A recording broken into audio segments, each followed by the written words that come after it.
So hello students, how are you all? Jai Hind all of you. अभी हमारे पास जो time बचा हुआ है, इस बचे हुए टाइम में हम कैसे कर कम समय में अच्छे तरीके से अपनी पढ़ाई करके फिजिक्स में अच्छा स्कोर कर सकते हैं। अलग अलग तरह के, अलग अलग माइंडसेट के, अलग अलग एस्पिरेशन के स्टूडेंट्स यहाँ पर बैठे होंगे। कुछ ने सोचा होगा कि यार मैं 70 आउट ऑफ 70 के लिए तैयारी कर रहा हूँ, एक नंबर भी जो मेरा है वो कटना नहीं चाहिए कहीं, उसके लिए वो प्रिपरेशन कर रहे हैं, उसके लिए वो वीडियो देख रहे हैं। लेकिन कुछ स्टूडेंट्स ऐसे हैं, और मैं कहूँ तो ज़्यादा है उनकी तादाद भी, ऐसे लोग जो कि पास होने के लिए खेल रहे हैं। शुरुआत में भले ही उन्होंने सोचा हो कि हम अच्छा स्कोर करेंगे या जो करेंगे वो करेंगे, लेकिन अभी वो कहीं ना कहीं स्ट्रगल कर रहे हैं। कहीं ना कहीं उनके मन में एक डाउट है। वो डाउट ये है कि क्या कहीं ऐसा तो नहीं होगा कि फिजिक्स में थियरी पार्ट में हम फेल हो जाए, क्या ऐसी सिचुएशन तो नहीं आएगी कहीं।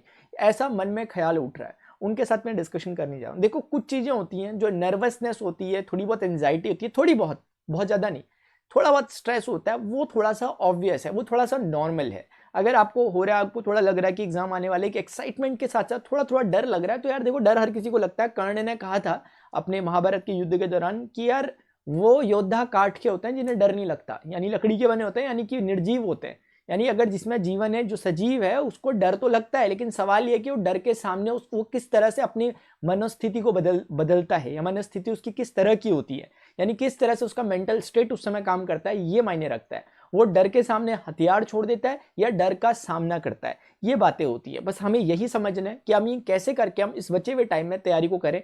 यार प्लीज एक एक पॉइंट को ना ध्यान से सुनना। मैं ये वीडियो बनाता हूं ना, तो उसके पीछे एक रीजन होता है कि मैंने 1800 से ज्यादा वीडियो लेक्चर्स बना रखे हैं पढ़ाई वाले। मैं सिर्फ आकर यहाँ पर आपको ज्ञान देकर नहीं जाता। मैं अभी उन स्टूडेंट्स के लिए ये एक लॉयल होकर वीडियो बना रहा हूँ जो कि मेरे से बार बार मैसेजेस में पूछ रहे हैं, टेलीग्राम है या व्हाट्सएप है, और या फिर कॉल कर यार इस तरीके से उनसे पूछ रहा हूँ। उनसे बात करके जो मुझे फील हो रहा है वो मैं चाह रहा हूँ कि, क्योंकि एक से बात की, दो से बात की, तीन से बात की, लगभग लगभग हर किसी को मुझे एक ही बात बार बार बतानी पड़ती है। तो मैं सोच रहा हूं कि उस बात को मैं एक बार यहां पर प्रॉपरली एक तरह से ब्रॉडकास्ट करूं आप सभी के सामने, ताकि जिन जिन को इस तरह की प्रॉब्लम्स आ रही है वो अपने हिसाब से उसको टैकल कर लें। स्टिल आपको कोई प्रॉब्लम रहती है, आप नीचे कमेंट सेक्शन में जरूर बताना, लेकिन मैं कोशिश करूंगा कि मैं आपको एक प्रॉपर प्लान दूं। मैंने पहले ही थंबनेल में लिख रखा है, कोई ऐसा वाला थंबनेल नहीं लिख रखा कि भाई आप एक दिन में ये कर लेना वो कर लेना। साफ साफ डिस्क्लेमर दे रखा है कि मेहनत आपको करनी पड़ेगी, उसका सब्सटीट्यूट नहीं होगा यार। कोई टॉपर से टॉपर बच्चा भी अगर आज की डेट में हम देख रहे हैं कि वो अच्छा परफॉर्म कर पा रहा है, उसका एक ही कारण है कि उसने टाइम डिवोट किया है। जो नहीं कर पा रहा है उसने उस टाइम को कहीं और डिवोट किया है। बस यही हम देखने जा रहे हैं। पहले पॉइंट से स्टार्ट कर रहे हैं। जितने रिग्रेशन हैं सब छोड़ दो, जितना रिग्रेट करने की कोई जरूरत नहीं है कि यार हम काश पहले पढ़ लेते, काश ये कर लेते, काश वो कर लेते। कुछ नहीं होगा। कोई आपको कितनी भी सांत्वना दे दे, यहां आकर कितने भी अच्छे अच्छे वीडियो बना बनाकर आपको सुना दे, आपको सुनने में अच्छा लगेगा, जरूरी नहीं है वो सच में अच्छा हो। कुछ चीजें ऐसी हो सकती हैं जो सुनने में आपको थोड़ी सी बेकार सी लगे, आपको सुनने में ऐसा लगे कि वो आपके ईगो को हर्ट कर रही है। लेकिन यहीं पर वो चीज होती है कि हम एक बार सेल्फ इंटरोगेट करें, हम देखें कि क्या बोली गई बात सही है कि नहीं है। अगर आपको लगता है कि यार बात ही सही नहीं है, तब तो आप कट लो साइड से ही, चाहे कोई भी क्यों ना बोल रहा हो।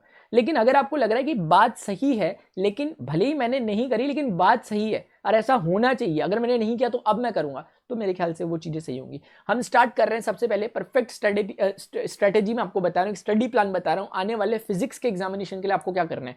सबसे पहला पॉइंट जो मैं आपको देना चाहूंगा, दिस इज अबाउट कि mental health is the key. देखो, अभी के टाइम में ना ये वो समय है जब पढ़े से पढ़े स्टूडेंट्स भी, जिसने बहुत पढ़ा होगा वो भी बहुत कई बार ऐसा फील करता है कि यार मैं फेल ना हो जाऊं भाई, ऐसा फील करता है वो। एकदम से उसके मन में एक ख्याल स्ट्राइक करता है और उसको फिर वो उसी में सोचने लग जाता है कि कहीं ऐसा तो नहीं होगा यार फेल हो जाऊंगा, कहीं ऐसा तो नहीं होगा मैंने जो पढ़ा था वो एग्जाम में आएगा ही नहीं। इस तरह से हम अपनी मेंटल हेल्थ के साथ अगर हम इस तरीके से काम करेंगे वो बिगड़ेगी। प्लीज ध्यान रखना, पूरी कहानी में, पूरी की पूरी कहानी में जो कुछ मैं बोलूंगा सबसे बड़ा रोल आपकी मेंटल हेल्थ का है। अगर आप एक बार यहां से कमजोर पड़ गए, फिर आप कुछ भी कर लो, आप कुछ नहीं कर सकते, फिर आप कुछ कर ही नहीं सकते, वो कोई कभी फ्रूटफुल रिजल्ट लाएगा ही नहीं। लेकिन अगर एक बार आप यहां से स्ट्रांग हो तो आप बहुत कुछ कर सकते हो। बस ये ध्यान रखना। कोई बहुत बड़ा ऐसा नहीं है कि युद्ध हमारे सामने खड़ा हो गया और हमें जाकर अकेले लड़ना हजार हजार से, ऐसा कुछ नहीं है। आपको खुद से ही लड़ना है। खुद ही को जीता सकते हो, खुद ही को हरा सकते हो। यहां पर लड़ने वाले जो दो नहीं है वो अकेले आप ही हो। खुद से ही आपको लड़ना है और खुद से ही लड़कर खुद ही को जीतना है आपको, ध्यान रखना। अब वो होगा कैसे, उसके लिए मैं एक एक करके बता रहा हूं। सबसे पहले आपको काम करना पड़ेगा पेपर में, ऑन पेपर काम होना चाहिए। मैं बहुत बारी पहले भी कह चुका हूं और अभी फिर कहूंगा कि आपकी कोई भी प्लानिंग हो रही है, वो प्लानिंग को कैसे करना है वो मैं भी बताऊंगा, लेकिन सारा काम ऑन पेपर होगा। माइंड के साथ मत करना गेम। ये मत सोचना कि हाँ मैं ये करूंगा ये करूंगा ये करूंगा, बस उसके बाद दूसरा थॉट आके पहले वाले थॉट को आपका ओवरशूट कर देगा। इसीलिए जरूरी है कि आप जो कुछ आपको लग रहा है कि मेरी स्ट्रैटेजी होनी चाहिए, मेरी प्लानिंग होनी चाहिए नेक्स्ट 20 डेज के लिए, नेक्स्ट 30 डेज के लिए, उसको आपको कागज में एक ब्लूप्रिंट बनाना ही होगा उसका, उसके बिना काम नहीं हो सकता। अब करना कैसे है, वो है थर्ड पॉइंट कि you have to study selectively. आपको अभी जो पढ़ना है, मैं हमेशा नहीं कहता ये बातें, वरना हमें पढ़ना पूरा चैप्टर चाहिए, लेकिन अभी वो टाइम है, आपका एग्जाम आने वाला है सर पे चढ़ा हुआ। अब ये नहीं कि हम पहले चैप्टर पे पढ़े हुए, भाई एक चैप्टर कभी हमने मैथ्स में पढ़ लिया डिटरमिनेंट, बस उसी को पढ़ने में लगे हुए। फिजिक्स में हमने कभी गलती से एक बार इलेक्ट्रोस्टैटिक्स का पहला चैप्टर पढ़ लिया था कभी किसी होशो आवाज में, और आज हम उसी को लगे हुए उसी को पढ़ने में। एक ही चैप्टर के पीछे पड़े रहोगे, एक ही चैप्टर पे रिसर्च कर दोगे तो कुछ नहीं होने वाला, क्योंकि एक चैप्टर से 2-3 मार्क्स का जितना आता है उतना ही आएगा, वो आपको ना तो पास करा सकेगा ना आपको टॉप करा सकेगा।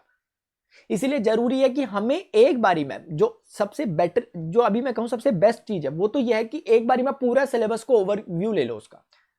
लेकिन आप बोलोगे सर अगर ऐसी ही नौबत होती तो आपके पास क्यों आते हैं, अगर पूरे ही सिलेबस को देखना तो फिर सुनो दूसरा काम यह है कि आप क्लियर माइंड बना दो कि इतने चैप्टर है मेरे उसमें, 13 चैप्टर है, 14 चैप्टर है, जितने चैप्टर है मेरे उसमें, मुझे इन चैप्टर्स को छूना ही नहीं है और इन्हीं को मुझे करना है। उनमें से डिसाइड कर लो कम से कम 70% सिलेबस अपना एकदम आपकी टिप्स में रख लो। 30% के लिए रिलैक्सेशन दे रहा हूं आपको कि आप कुछ टॉपिक को आप कंप्लीटली स्किप कर दो। मैं वैसे कभी प्रीफर नहीं करूंगा ये बोलना, लेकिन मैं अभी की परिस्थिति के आधार पर बोल रहा हूं, जब हमारे पास लगभग 30 दिन का समय या उससे भी कम का समय बचा हुआ है, तब मैं कह रहा हूं कि सेलेक्टिवली पढ़ो और ज्यादा लालच में आने की जरूरत नहीं है। अगर आपको लगता है कि आपकी प्रिपरेशन उस लेवल की नहीं हुई, तो आप अभी नए चैप्टर्स को पढ़ना रहने दो, स्किप करो उन्हें, चैप्टर को कंप्लीटली स्किप कर दो। अभी मैं ये भी नहीं बोलूंगा कि उसकी थोड़ी थोड़ी बातें देख लो, क्योंकि थोड़े थोड़े के चक्कर में आप जाओगे और फिर वहीं टाइम इन्वेस्ट करके आ जाओगे। उन चैप्टर्स को जिनको आपने ऑलरेडी पढ़ लिया है, या आपको जो लग रहे हैं कि ये मेरे कैपेसिटी के हैं, यानी ये मैं इनको करने में कैपेबल हूं, छोटे छोटे चैप्टर्स है। फिजिक्स में स्पेशली मैंने बार बार कहा है, सेकंड बुक जो है वो बहुत स्कोरिंग बुक है। आपका एटम्स है, न्यूक्लियाई है, सेमीकंडक्टर है, dual nature of matter, radiation है, उसके अलावा आपके पास जो वेव ऑप्टिक्स का कुछ पार्ट है, ये वाले पार्ट्स वो हैं जो बहुत स्कोरिंग पार्ट है। और इसमें मैं मजे की बात बताऊं, इसमें मैथमेटिक्स का पोर्शन कंपैरेटिवली कम है, इसमें मैथ्स उस हिसाब से कम लगती है। आप मेरी बात समझ पा रहे हैं, इसलिए ध्यान रखना। मैं अगला एक वीडियो बनाने वाला हूं जिसमें यहां पे आकर मैं एक पॉडकास्ट टाइप में एक नॉर्मली मैं आपको सिर्फ बताऊंगा इंपॉर्टेंट टॉपिक कौन से क्लास 12th के जो आपको पढ़ने हैं, वो सिर्फ मैं डिक्टेट करूंगा, लिखूंगा कुछ भी नहीं।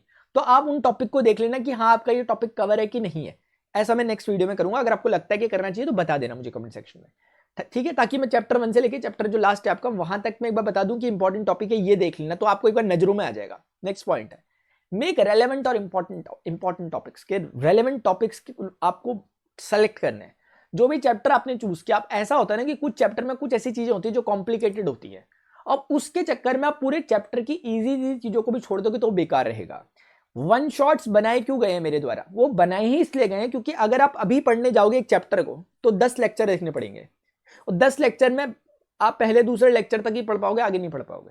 लेकिन वन शॉट में क्या होता है, पूरे वीडियो को, पूरे के पूरे चैप्टर को 2 घंटे में श्रिंक किया रहता है, और इस तरीके से श्रिंक किया रहता है कि चीजें भी समझ में आए आपको और एक आपका लिंक बनता हुआ चले। क्योंकि जैसे अपने टाइम में मैं बात करूं, जब हम प्रिपरेशन कर रहे थे या मतलब जब होता है उस समय ना इतनी चीजें नहीं होती थी, वन शॉट टाइप का कॉन्सेप्ट अभी आया है। उस समय क्या होता था कि आपको चैप्टर को रोज शुरू से उठा के पढ़ना पड़ता था, वो भी खुद पढ़ना पड़ता था, पढ़ाता कोई नहीं था, बुक से ही पढ़ना पड़ता था। वो थोड़ा सा एक टेडियस वर्क होता था। जब तक हम पहुंचते थे मेन टॉपिक में तब तक पूरी एनर्जी वेस्ट हो जाती थी, एनर्जी पूरी की पूरी लूज हो जाती थी। इसीलिए आपके पास भी मौका है बहुत फ्रेश माइंड लेकर के, अगर आपको किसी चैप्टर में लग रहा है कि ये चैप्टर मुझे करना है और लेकिन मुझे खुद से नहीं हो पा रहा, तो आप वन शॉट की हेल्प ले सकते हो। मैंने वन शॉट वीडियोस बनाए, अगर आप मुझे फर्स्ट टाइम देख रहे हो तो आप डिस्क्रिप्शन से वो वीडियोस देखो, अभी तक के स्टूडेंट्स के बहुत अच्छे रिव्यू है उसमें कि बहुत अच्छा समझ में आया सर। लेकिन अगर आपको लग रहा है मेरा समझ नहीं आ रहा, किसी और का आ रहा, तो जहां से भी आ रहा है, जहां से भी आपकी फ्रीक्वेंसी पूरे साल भर बनी पड़ी हुई है, वहीं से कर लो, इस तरीके से इसका फायदा लो। एक बात जो मैं आपको इंपॉर्टेंट कहना चाहूंगा वो ये कि कोशिश करो कि सेल्फ में ज्यादातर चीजों को तैयार करो। सेल्फ में वो तब होगा जब आप कुछ काम करोगे, जैसे मैं आपको बताता हूं, टारगेट्स बनाओगे, आप छोटे छोटे टारगेट्स बनाओगे। आपको डिफाइन करना होगा कि मैंने ये चैप्टर्स, सबसे पहले जब आपने डिसाइड कर लिया कि मैंने सेलेक्टिवली क्या पढ़ना है, तो उनका एक चंक बना के आपने अलग से रख लिया कि मुझे यार इतना पार्ट कवर करना है, बाकी को भूल जाओ सब कुछ, अब मुझे कुछ नहीं करना, फिजिक्स में मुझे इतना ही पढ़ना है। अब उन टॉपिक को भी कैसे पढ़ना है उसे सब कैटेगराइज करो, उसके लिए छोटे छोटे टारगेट्स बनाओ कि यार एटम्स मुझे आज के दिन खत्म कर देना है, या फिर अगले दिन का जो आधा दिन लूंगा और आज का दिन लूंगा उसमें मुझे खत्म कर देना है। फिर कल मैं एक नया चैप्टर उठाऊंगा न्यूक्लियाई, और न्यूक्लियाई उठाने के साथ साथ उसको इतने टाइम में कर दूंगा और उसके साथ साथ एटम्स को दोबारा रिवाइज कर दूंगा। और बस प्रीवियस ईयर क्वेश्चन में एक बार नजर मार के देख लो कि एटम से क्वेश्चन कैसा आया, यानी कोई भी चैप्टर जो आप पढ़ लो उससे क्वेश्चन कैसा पूछा जाता है, क्योंकि पूछा वही जाता है चैप्टर से, क्योंकि वो बदलता नहीं है। लेकिन बस पूछने के लिए लैंग्वेज चेंज होती है, जो कि बहुत मामूली सी लैंग्वेज चेंज होती है। ऐसा मत समझना क्या कर देंगे आपको, कोई यहाँ पे जेई मेंस या एडवांस का एग्जाम नहीं दे रहे आप कि आपको क्वेश्चन को घुमा फिरा के देंगे। आपको ऑलमोस्ट सीधा साधा क्वेश्चन दिया जाता है, हल्की सी बहुत हल्की सी क्वेश्चन चेंजिंग होती है, अगर होती है तो उसके थोड़ा बहुत नाम नूम में उसके पैटर्न में क्वेश्चन के चेंज आता है, थोड़ा बहुत अगर आता है तो, कई बार डायरेक्टली आ जाता है। तो टारगेट्स बनाओगे, टारगेट्स को जब आप अचीव करोगे छोटे छोटे टारगेट्स को, तो आपको एक कॉन्फिडेंस आएगा। और अगर आप नहीं कर पाओगे तो आप समय से आपको पता चल जाएगा कि आपने नहीं करा। अब आप एक बड़ा टारगेट बनाओगे कि यार भाई एग्जाम में मेरा 4 तारीख को एग्जाम है मेरा, मैं 1 तारीख तक का टारगेट बना रहा हूं, बेकार रहेगा। क्योंकि टारगेट ऐसे बनाओ कि आपको पता लगे कि उनमें इंप्लीमेंट हो पा रहा है, नहीं हो पा रहा है। अगर हो पा रहा है तो ठीक, अच्छी बात, कॉन्फिडेंस बूस्ट होगा। नहीं हो पा रहा है तो उनको थोड़ा बहुत बेटरमेंट करो उस पर। संशोधन तो संविधान में भी होता है ना यार, तो फिर तो आपका तो स्ट्रेटेजी आपकी स्ट्रेटेजी है। आगे बढ़ते हैं। वर्क हार्ड, इसका कोई सब्सटीट्यूट नहीं है माय डियर। ठीक है, मैं आपसे ना झूठे दिलासे यहाँ पे नहीं कर सकता कि ये टॉपिक पढ़ लो, 5 पढ़ लो। देखो आपको बुरा लग रहा होगा, आप बोल लोगे यार ऐसा तो नहीं है सर, हमें तो वही पढ़ना है ना ऐसे, लेकिन रियलिटी यही है। आप जितना जल्दी, अभी मान लो अगर आप बैठ करके इंपॉर्टेंट टॉपिक जो जो मैंने आपको बताया वैसे करके कवर करते हो और उन पर प्रैक्टिस करते हो, दबा के टाइम बहुत है, हार्ड वर्क करते हो, मैंने पहले पॉइंट को ध्यान रखते हुए कि मेंटल हेल्थ का ध्यान रखते हुए, ज्यादा ही दिक्कत हो रही, समझ नहीं आना ना, रहने दो यार, चलो हटाओ फिर फिजिक्स, कोई बात नहीं, हो जाओगे पास अगर ज्यादा दिक्कत। लेकिन इस चक्कर में आपने अपने में प्रेशर डाल दिया भाई, वो बेकार है, मैं पहले ही बोल रहा हूं। उससे ना तो रिजल्ट मिलेगा आपको, ना तो आपको रिजल्ट मिलेगा, ऊपर से तबियत अपनी अलग खराब कर दोगे। वो काम बिल्कुल नहीं करना। अगर आप मेरे से पूछो कि क्या दोनों में, मैं बोलूंगा हेल्थ पहले है, बाकी चीजें बाद में होती रहेंगी, कोई बड़ी बात नहीं है। 12th फेल हो गए लोग एसएसपी बन रहे हैं यार आजकल, मतलब आईपीएस बन रहे हैं, है ना, तो 12th फेल भी हो जाएंगे तो कोई बात नहीं यार, आईपीएस बन लेंगे, तो इसीलिए कोई बड़ी बात नहीं है चीज है। लेकिन मैं कह रहा हूं कि एज अ एक चैलेंज या फिर एक एज अ एक्साइटमेंट आप चीजों को लें कि यार मजा आएगा, कल को हम अपनी स्टोरी सुनाएंगे, भाई 20 दिनों में ऐसे खत्म किया हमने, अपनी स्ट्रैटेजी बताएंगे, प्योर स्ट्रैटेजी, किसी की सुनी सुनाई नहीं होगी, तब आप दूसरों को मार्गदर्शन दे सकेंगे। तो बस ये बात, इसलिए अभी यार वर्क हार्ड करना पड़ेगा। इस वर्क हार्ड में ना केवल आप अभी फिजिक्स तैयार करोगे, आप बहुत बड़े बड़े लाइफ लेसन सीख लोगे अगर आपने इन दिनों में काम कर दिया तो। बाकी मैं इतना ही कहना चाहता हूं, आपको डिस्ट्रैक्शंस को अभी अवॉइड करना होगा। डिस्ट्रैक्शंस क्या हैं, क्यों हैं, कैसे अवॉइड करो, मैं कुछ नहीं बताऊंगा, नहीं आपको उम्मीद रखनी कि कोई आपको बताएगा। आपको पता होना चाहिए क्या मेरे डिस्ट्रैक्शन है, क्या मेरा ज्यादा से ज्यादा टाइम मेरा कहां यूटिलाइज हो रहा है। मैं चाहता हूं पढ़ना, लेकिन फिर भी कुछ चीज मुझे रोक दे रही है, मैं यहां पर वहां पर अपना टाइम वेस्ट कर दे रहा हूं।